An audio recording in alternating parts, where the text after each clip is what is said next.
यह कहानी एक छोटे से गांव की है जहां हर रात एक अजीब सी चीख सुनाई देती थी। लोग कहते थे कि वह मुंझा की आत्मा की आवाज़ है। मुंझा एक अधेड़ उम्र का व्यक्ति था जो गांव के किनारे पर रहता था। वह अकेला ही रहता था और उसकी अजीब हरकतों की वजह से गांव वाले उससे डरते थे। मुंझा की रहस्यमयी मौत कई साल पहले हुई थी। एक रात जब गांव के लोग सो रहे थे, अचानक जोर जोर से चीखने की आवाज आई। लोग दौड़कर मुंझा के घर पहुंचे, लेकिन वहां कोई नहीं था। सिर्फ मुंझा का शरीर पेड़ से लटका हुआ मिला। उसकी आंखें फटी हुई थीं और चेहरे पर गहरी खरोंचें थीं, जैसे उसने कुछ भयानक देखा हो। मुंझा की मौत के बाद गांव में अजीब घटनाएं होने लगीं।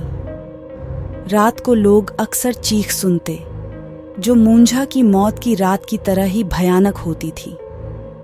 धीरे धीरे लोगों ने मान लिया कि मुंझा की आत्मा गांव में भटक रही है और उसने शांति नहीं पाई है।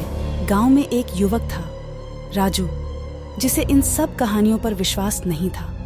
उसने ठान लिया कि वह इस रहस्य का पता लगाएगा।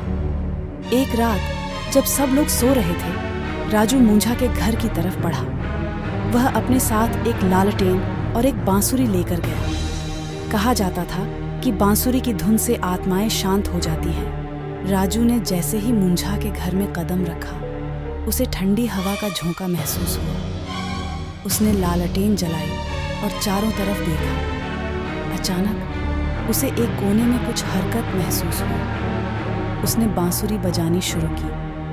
थोड़ी देर बाद एक धुंधली आकृति उसके सामने आई।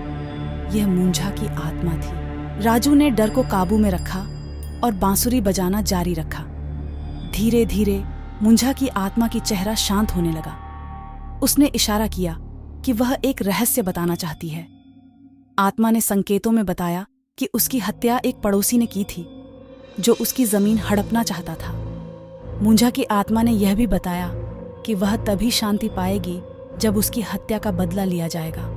राजू ने गांव वालों को सब कुछ बताया।